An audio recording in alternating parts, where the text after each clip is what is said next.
तो B.R. अम्बेडकर और reservation को दिन रात गाली देने वाले लोगों को लगता है कि इंडिया में कास्टिज्म खत्म हो चुका है और ये जातिवाद तो किसी पुराने जमाने की चीज है। प्रिंसिपल कह रहे हैं कि अगर चमार के बच्चे पढ़ जाएंगे तो गोबर कौन उठाएगा। दलित लोग हैं, दलित लोग नीची कास्ट होती है। हम लोगों को सर बार बार चमार कहते हैं। जैसे नाली कितने साफ कर लो, नाली साफ नहीं होती वैसे तुम लोगों की जात है। तो ये बोलते हैं कि हम ठाकुर हैं तो इसलिए तुम हमें छोड़ो तो हम गंदे हो जाएंगे। बिल्कुल जात पात तो है। ये चमार भी आतंकवादी है, इमाम भी आतंकवादी है। और ये छुआछूत, ऊंची जात, नीची जात में तो पुराने जमाने के अनपढ़ गवार लोग मानते थे, ना कि आजकल के पढ़े लिखे लोग। अब चमार लोग लिख लो, जय भीम लिख लो, बहन जय भीम। जी भाई, कोई मेरे को चमार सोचेगा। आप ये टैलेंट नहीं देख रहे हो, you are not seeing the skill in a person. What you seeing कि साला इसका कास्ट क्या है, इसका एससी है। पर आपके साथ वो डिस्क्रिमिनेशन तो नहीं हुआ होगा ना कि आपके हाथ से किसी ने पानी नहीं पिया होगा या आपको डिस्क्रिमिनेट किया होगा किसी और। इसलिए क्योंकि there is a reason, I am a Thakur. अब जैसे मेरे पास कि मेरे पे कोई स्टेप आया, अब मैं लग रहा हूँ यार इसमें तो भंगी लग रहा हूँ यार करते रहते। और अगर तुम्हें गलत फहमी है कि कोई लोअर कास्ट का इंसान रिजर्वेशन की मदद से किसी अच्छी सरकारी नौकरी पर पहुंच जाता है तो उसके साथ ही भेदभाव होना बंद हो जाता है, तो तुम्हें अपनी आंखें खोलने की जरूरत है। प्रेम अफसर जरूर था, लेकिन IAS में बाद में था और पहले चमार था। रोजाना की जो ह्यूमिलिएशंस होती थी, गांव के आदमी जो लिटिगेंट्स आते बाहर खड़े हो, बाहर अरे साला चमार बैठा है अंदर, सजा कर देगा। जो मेरा नौकर था वो ब्राह्मण था, जिस कप में मैं चाय पीता था या पानी पीता था उसको ब्राह्मण चपरासी उठाने में गुरेज करता था। राजस्थान के एक दलित IPS ऑफिसर को अपनी बारात फुल पुलिस सिक्योरिटी के बीच निकालनी पड़ी क्योंकि गांव वालों को बर्दाश्त नहीं था कि एक दलित आखिर घोड़ी कैसे चढ़ सकता है। हरियाणा के एक दलित IPS ऑफिसर को उसी के सीनियर्स ने लोअर कास्ट होने की वजह से इतना हरास किया कि मजबूरी में आकर उसने अपनी जिंदगी के साथ गलत कदम उठा लिया। यानी फर्क नहीं पड़ता कि तुम्हारे पास कितना पैसा है या फिर तुम कौन सी पोजीशन पर हो, क्योंकि ये जाति है जो कभी नहीं जाती। कहीं बुलेट बाइक चलाने की वजह से दलित युवक का हाथ काटा जा रहा है, कहीं दाढ़ी मूंछ रखने की वजह से उनकी पिटाई की जा रही है, तो कहीं उन्हें उनकी औकात दिखाने के लिए उनके ऊपर पेशाब किया जा रहा है। यूपी में जब एक दलित बूढ़े व्यक्ति का जो कि बीमार था गलती से मंदिर परिसर में पेशाब निकल जाता है तो उसी बूढ़े व्यक्ति से उसका पेशाब चटवाया जाता है। पेशाब चटवाया आपसे? सही बता रहे हो दादा कि गलत तो नहीं बता रहे हो? अरे बाप रे। यूपी के ही इटावा में जब दो OBC समाज के कथावाचकों ने एक अपर कास्ट के घर में कथा करवाई तो उनकी जाति पता लगने पर पहले उनका सर मुंडवाया गया और उसके बाद उन पर पेशाब से छिड़काव करवाया गया। उन्होंने जब चोटी काटी, चोटी काटने के बाद फिर उन्होंने अपनी भाभी को बुलाया जो रेणु तिवारी है, बोले ऐसा करो कुछ पेशाब लेकर के आओ। अब वो पेशाब मंगाई, पेशाब जो हमारे संत सिंह यादव जी इनके ऊपर छिड़की। हमारे जो कठेरिया समाज से हैं जो हमारे साथ नाल बजाते हैं श्याम जी, इन श्याम जी के ऊपर भी पेशाब छिड़की। आज हमारे समाज की सच्चाई ये है कि जातिवाद वक्त के साथ घटने की बजाय उल्टा बढ़ रहा है। सर जब मैं 2022 में फर्स्ट टाइम जब दिल्ली आया था तो मेरा एक दोस्त था संतोष अमेठी से, तो उसके पिताजी आए हुए थे, तो मेरे से नाम पूछे क्या नाम है, तो मेरा नाम विपिन बिहारी है। तो मैंने बोला मेरा नाम विपिन बिहारी है। तो 2 बार बोले कि पिताजी क्या नाम है, तो मेरा पिताजी के नाम भी कुमार आगे है। तो फिर 2-3 बार मेरे रिपीट किया। हम बोले कि आप कास्ट जानना चाहते हैं, तो बोले कि हाँ बताओ। हम बोले कि मेरा कास्ट SC कम्युनिटी से हम बिलोंग करते हैं, ठीक है। तो जानते हैं क्या बोल रहे हैं अपना बेटा को, जो साथ में मेरा दोस्त रहता था, बोलते थे तुम इसके साथ रहते हो, गाँव में हम लोग बैठने नहीं देते हैं। और ये जातिवाद की बीमारी किसी एक स्टेट या फिर रीजन तक ही सीमित नहीं है। तमिलनाडु में तो बकायदा एक 9 फीट की अनटचेबिलिटी वॉल खड़ी करी गई ताकि शेड्यूल कास्ट की कॉलोनी को अपर कास्ट की कॉलोनी से अलग किया जा सके और शेड्यूल कास्ट के लोग उनके एरिया में ना आए। कटोगे तो बटोगे और हिंदू एकता के लिए अपनी आवाज उठाने वाले यूपी के CM योगी आदित्यनाथ के स्टेट के जब एक गाँव में डोमिनेंट कास्ट के लड़के एक दलित कास्ट की लड़की के साथ गलत काम करके उसकी हत्या कर देते हैं तो यूपी पुलिस लड़के के घर वालों को घर में कैद करके और मीडिया वालों को रोककर आधी रात को लड़की की बॉडी का अंतिम संस्कार कर देते हैं ताकि सारे सबूत मिटाए जा सके। मैं आगे नहीं बढ़ रही हूँ, आप मुझे बता दीजिए क्या चल रहा है? आप इस बारे में DM साहब से पूछना आई हैं? DM साहब से आपकी बात हुई है? DM साहब से बात हुई है आपकी? DM साहब से बात हुई है आपकी? DM साहब से बात हुई है आपकी? जबकि हिंदू धर्म में रात को बॉडी का अंतिम संस्कार नहीं किया जाता और ये बात खुद उस लड़की के भाई ने मीडिया वालों के सामने आकर बताई कि कैसे यूपी पुलिस द्वारा उसके पूरे परिवार को डराया और धमकाया जा रहा है। डराया था हमको। फोन है सबके पास?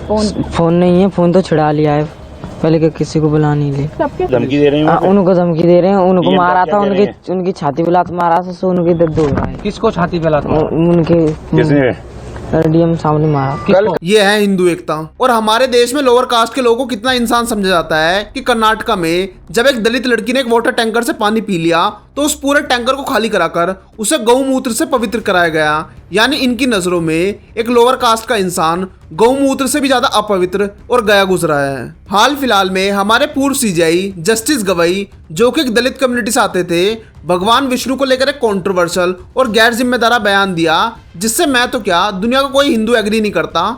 लेकिन उनके माफी मांगने के बावजूद भी ना सिर्फ उन पर जूता उछाला गया, बल्कि उनके खिलाफ एक सेक्शन ऑफ सोसाइटी ने ऐसी घटिया डेरोगेटरी एआई वीडियोस बनाकर सोशल मीडिया पर चलाई। अब ये कोई आम वीडियो नहीं है, बल्कि पुराने जमाने में जब कोई दलित कास्ट का व्यक्ति किसी रास्ते से गुजरता था तो उसे अपने गले में एक मटकी और कमर पर एक झाड़ू बांधकर चलना पड़ता था, ताकि अगर उसे थूकना हो तो वो उस मटकी में थूके और उस झाड़ू से उसके पैरों के निशान मिटते हुए चले जाएं, ताकि वो गलती से भी किसी अपर कास्ट के व्यक्ति के कांटेक्ट में ना जाए। और ये मटकी और झाड़ू उसी कास्ट ऑपरेशन का सिंबल है। आज भी हमारे देश में मूसार नाम की एक ऐसी दलित कम्युनिटी है जो इतनी गरीब है कि अपने खाने के लिए चूहे पकड़ती है ताकि जिंदा रह सके। यह है वो कास्ट रियलिटी जिसे एक प्रिविलेज कास्ट का आदमी ना तो समझता है और ना वो समझना चाहता है। प्रॉब्लम ये नहीं है कि आज भी सोसाइटी में कास्टिज्म एग्जिस्ट करता है, प्रॉब्लम ये है कि लोग ये मानने को भी तैयार नहीं है कि आज भी लोअर कास्ट के लोग को कास्टिज्म और कास्ट बेस्ड डिस्क्रिमिनेशन झेलना पड़ता है। जात पात का अंतर होता है। जात पात का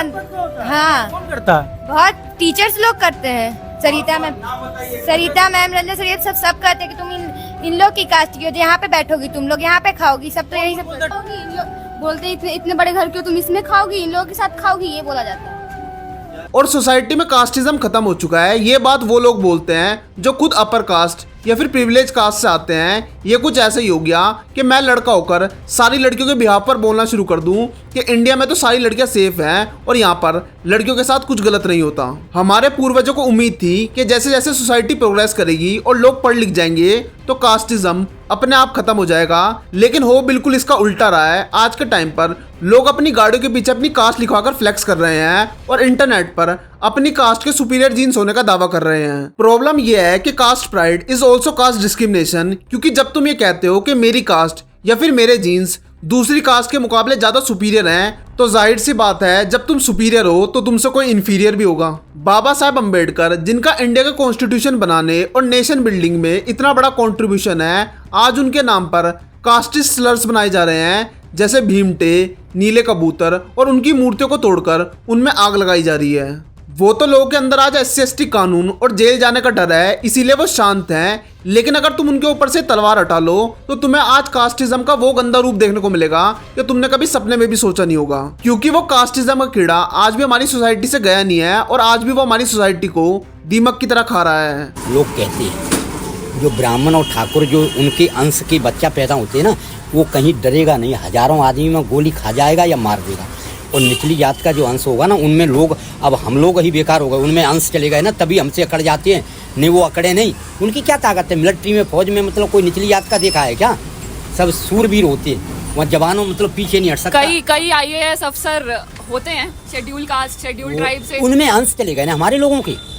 जब मैंने अपनी एक वीडियो में सुधीर राजभर जैसे लोगों की कहानी बताई कि कैसे सुधीर ने एक दलित आइडेंटिटी को एक ग्लोबल ब्रांड बना दिया, जिसके प्रोडक्ट हॉलीवुड सिंगर रिहाना ने भी इंडोर्स किए, तो लोगों ने उसके नीचे कास्टिस्ट और डेरोगेटरी कमेंट करने शुरू कर दिए कि इन कपड़ों को पहनकर तो नहाना पड़ेगा। अब कई लोगों का कहना है कि इंडिया में कास्ट सिस्टम ब्रिटिशर्स अपने साथ लेकर आए थे। कास्ट सिस्टम हिंदू धर्म का हिस्सा नहीं है, बल्कि हिंदू धर्म में तो वर्ण व्यवस्था थी, जिसमें किसी इंसान का वर्ण उसके कर्मों के आधार पर तय होता था। पढ़ने लिखने वाले लोगों को ब्राह्मण कहा जाता था, युद्ध लड़ने वालों को क्षत्रिय, जो व्यापार करते थे उन्हें वैश्य कहा जाता था, और सर्विस क्लास को शूद्र। लेकिन फिर तुम्हें शंकराचार्य जी का बयान सुन लो। जैसा चिंतन होता है उस चिंतन के अनुरूप फिर नया जन्म होता है।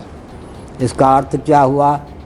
पूर्व कर्मानुरूप जन्म हुआ, जन्मानुरूप फिर कर्म होगा, फिर कर्म के अनुरूप जन्म होगा, तो जन्म और कर्म की अनादि परंपरा प्राप्त है। अब अगर तुम्हें समझ नहीं आया तो आसान भाषा में, तुम इस जन्म में शूद्र पैदा हुए हो अपने पिछले जन्मों के कर्मों की वजह से। जाति का निराकरण दार्शनिक धरातल पर किया नहीं जा सकता। दूसरी बात है कि शिक्षा, रक्षा, अर्थ और सेवा के प्रकल्प संतुलित रखने हों, मातृशक्ति स्त्रियों का शील सुरक्षित रखना हो, तो जाति धर्म को मानना आवश्यक है। तो बस बात खत्म। अब ना हमारे पास कोई ऐसी टेक्नोलॉजी है और ना ही कोई ऐसा तरीका कि हम किसी के पिछले जन्म में जाकर देख सके। तो अगर इस जन्म में कोई इंसान कितने भी अच्छे कर्म कर ले, अगर वो शूद्र पैदा हुआ है तो वो शूद्र ही रहेगा। अगले जन्म में उसका कोई चांस बन जाए तो वो बात अलग है। उसके बाद शास्त्र को आधार मानने वाला होने के नाते मैं कट्टर हिंदू ब्राह्मण हूँ, छुआछूत जात पात मानता हूँ। लेकिन चलो मान लेते हैं कि हिंदू धर्म में कास्ट सिस्टम नहीं था बल्कि वर्ण व्यवस्था थी। लेकिन हमारी सोसाइटी में तो कास्ट सिस्टम है ना, जहाँ पर तुम्हें कितना इंसान समझा जाएगा और तुम्हें कितनी इज्जत मिलेगी ये इस बात से तय होता है कि तुम कौन सी कास्ट में पैदा हुए हो। और क्या होता है? कोई नहीं मतलब परेशान करते, उसमें एक दो ताप देते, पानी नहीं पीने देते कैंचू पर। पानी नहीं पीने देते? मंदिर पर। अच्छा। हाँ अभी भी नहीं मानो तो ये मेरा दोस्त है, पूछ लो। तो आप बोलते नहीं कि अंकल प्यास लगी पीने दो? कहते हैं, वो मानते नहीं है, न यहाँ पर नहीं पिया करो। मतलब दलितों के ये हालात हैं कि वो अपर कास्ट के घर के सामने से चप्पल पहनकर नहीं गुजर सकते, उन्हें अपनी चप्पल उठाकर अपने हाथ में पकड़नी पड़ती है। अब कई लोगों का ये आर्गुमेंट है कि आज के टाइम पर सोसाइटी में कास्टिज्म इसलिए बढ़ रहा है क्योंकि सोसाइटी में रिजर्वेशन है। तो अगर तुम सोसाइटी से रिजर्वेशन को खत्म कर दो तो जातिवाद अपने आप खत्म हो जाएगा। जैसे मैं गवर्नमेंट स्कूल से पढ़ी हूँ, वहाँ जब मतलब मेरी ही दोस्त हुआ करती थी तो कहती थी कि यार तुझे देख के लगता नहीं है तू जाटव है। मतलब उन्होंने सीधा कहा, मैंने कहा जाटव क्या मतलब, कह रही मतलब वही चमार जो होता है। तो मैंने कहा क्या हो गया, हम लोग की शक्ल पे लिखा होता है। कहीं नहीं, तो पढ़ने में भी इतना अच्छी है, हम लोग के जैसी दिखते। मतलब हम लोग की क्या पहचान होती है, मुझे यही नहीं समझ आता इन लोगों ने हमारी पहचान क्या बना रखी है। तो मेरा आपसे एक सिंपल सा सवाल है भाइयों बुजुर्गों दोस्तों, जातिवाद और रिजर्वेशन में से पहले कौन आया? जाहिर सी बात है जो चीज पहले आई है उसे पहले खत्म होना चाहिए। रिजर्वेशन को जातिवाद के सॉल्यूशन के तौर पर लाया गया था, ना कि जातिवाद को रिजर्वेशन के सॉल्यूशन के तौर पर लाया गया था। और ये आर्गुमेंट देना कि तुम पहले रिजर्वेशन खत्म कर दो, जातिवाद अपने आप खत्म हो जाएगा, कुछ ऐसा ही है कि मैं किसी कैंसर के पेशेंट को बोलूं कि तू पहले दवाई लेना छोड़, उसके बाद तेरा कैंसर अपने आप ठीक हो जाएगा, बजाय इस बात के कि मैं उस कैंसर का इलाज करूं। मैं मानता हूं कि रिजर्वेशन कहीं ना कहीं कास्टिज्म को बढ़ा रहा है, लेकिन ये बोलना कि जिन लोगों पर उनकी कास्ट की वजह से हजारों साल तक जुल्म किया गया, ना उन्हें अच्छा खाने को मिला और ना ही उन्हें पढ़ने लिखने का अधिकार, अब वो आकर तुमसे सेम लेवल पर कंपटीशन लड़े, ये कुछ ऐसे ही है कि मैं एक इंसान को पकड़कर एक कमरे में बंद कर दूं, ना उसे कुछ खाने को दूं और ना ही पीने को, और जब उसका शरीर पूरी तरीके से कमजोर हो जाए तो तब मैं उसे कमरे से बाहर निकाल कर कहूं कि अब तुझे सबके साथ रेस में भागना है, फिर तो वो डेफिनेटली हार जाएगा। इस वीडियो को बनाते बनाते मेरे सामने ऐसे ऐसे केसेस और ऐसी ऐसी वीडियोस आई कि अगर तुम्हें दिखा दी जाए तो तुम खून के आंसू रोओगे।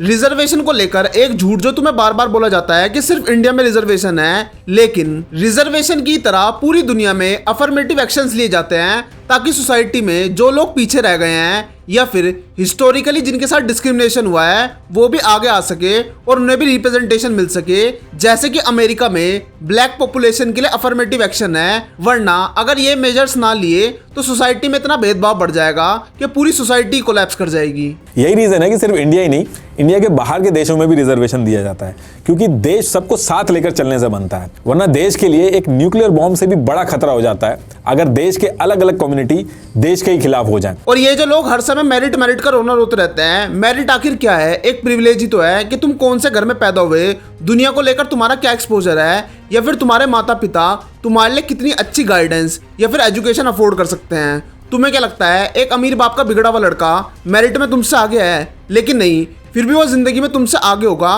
क्योंकि उसके पास कुछ ऐसे प्रिविलेज हैं जो तुम्हारे पास नहीं है, जो कि उसने नहीं कमाए बल्कि उसके बाप दादा ने उसकी झोली में डाल दिए थे। अब कुछ लोगों का ये भी कहना है कि जो जुल्म है वो तो हमारे पूर्वजों ने किया तो हम क्यों भुगते, लेकिन यही लोग जब अपने एंसेस्टर की प्रॉपर्टी लेनी होती है तो उसमें पीछे नहीं हटते हैं। एक ऐसा दलित घर का लड़का या फिर लड़की जिसके पास ना तो गाइडेंस है और ना ही एक्सपोजर और ना ही उसके घर में कोई एग्जाम्पल या फिर रोल मॉडल है जो उसे बता सके कि एजुकेशन तुम्हें कहां से कहां ले जा सकती है, तो मेरिट तो छोड़ो, वो तो कंपटीशन में तुम्हारे सामने टिक भी नहीं पाएगा क्योंकि वो ऐसे घर में पैदा हो गया है जहां पर वो आधी रेस तो पहले हार चुका है। आज सोसाइटी में ज्यादातर रिसोर्सेज और लैंड अपर कास्ट के लोगों के पास है। 70 साल से रिजर्वेशन मिलने के बावजूद भी टॉप गवर्नमेंट पोजीशंस में SC, ST और OBC का रिप्रेजेंटेशन लगभग ना के बराबर है।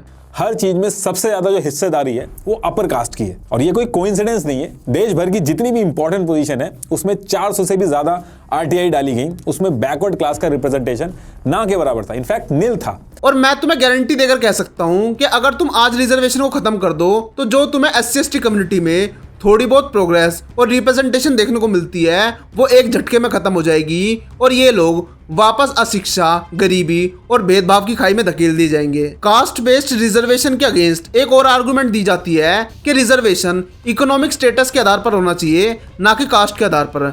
मतलब शाबाश, भेदभाव तुम कास्ट के बेसिस पर करो लेकिन इक्वालिटी तुम्हें इकोनॉमिक स्टेटस के आधार पर चाहिए। अब कास्ट के बेस पे रिजर्वेशन जो मिल रहा है it's kind of unfair for us, for like people like us. और रिजर्वेशन कोई पॉवर्टी एलिवेशन स्कीम नहीं है बल्कि एक सोशल जस्टिस की स्कीम है ताकि हर किसी को हर किसी लेवल पर प्रॉपर रिप्रेजेंटेशन मिल सके। अगर आप कॉन्स्टिट्यूशन के आर्टिकल 14, 15 और 16 पढ़ोगे तो उसमें इकोनॉमिक इक्वालिटी जैसे वर्ड्स यूज नहीं किए गए हैं बल्कि रिप्रेजेंटेशन वर्ड यूज हुआ है। आप एग्जाम वगैरह में भी अगर जाओगे तो वहां देखोगे कि रिजर्वेशन के साथ रिप्रेजेंटेशन जो वर्ड है वो यूज होता है। एक दलित होना क्या होता है मैं तुमसे पूछता हूँ, आज से पहले तुम जब भी कभी बुरे लगे हो या फिर तुमने कोई अच्छे कपड़े ना पहने हो तो क्या तुम्हें कभी तुम्हारी कास्ट को लेकर गाली दी गई है? दलितों को दी जाती है। क्या जंगली जैसा खाना खा रहा है, यू लुक लाइक बांगी, क्या चमार जैसे कपड़े पहना है। बिकॉज मैं यूट्यूब में आने वाली हूँ और मैं अच्छा दिखना चाहती हूँ, भंगी की तरह नहीं दिखना चाहती हूँ। हमेशा व्लॉग जब भी मैं बनाती हूँ मैं क्यों हमेशा भंगियों की तरह खड़ी हो जाती हूँ आके। आज भी हम गांव में देखते हैं कि अगर कोई अपर कास्ट का आदमी ऊपर चारपाई पर बैठा हो तो लोअर कास्ट के आदमी को नीचे जमीन पर बैठना पड़ता है और उन्हें अलग बर्तन में पानी दिया जाता है। इसलिए अपने बर्तन में हम खाना खाने नहीं देते इनको। छोटी जात वाले दरवाजे में खड़े हुआ करते और को बर्तन भी देना पड़ जाता खाना खाने के लिए तो उसको मांज करके वापिस रखा करते। तुम गिलास में कैसे पानी पी लिया हमारा? अरे आपने सब किया, हमने पिया। क्यों पी लिया? जाओ बाहर जाओ यार। अंग्रेजी प्रधानाध्यापक होइए ना, कलेक्टर होइए ना। तो कौन लोग हैं यहाँ पे जो बसपा को वोट देना है? नीचे क्या बैठ गए? नीचे क्यों बैठ गए? अरे आप नीचे बैठेंगे तो मैं चला जाऊंगा यहाँ से।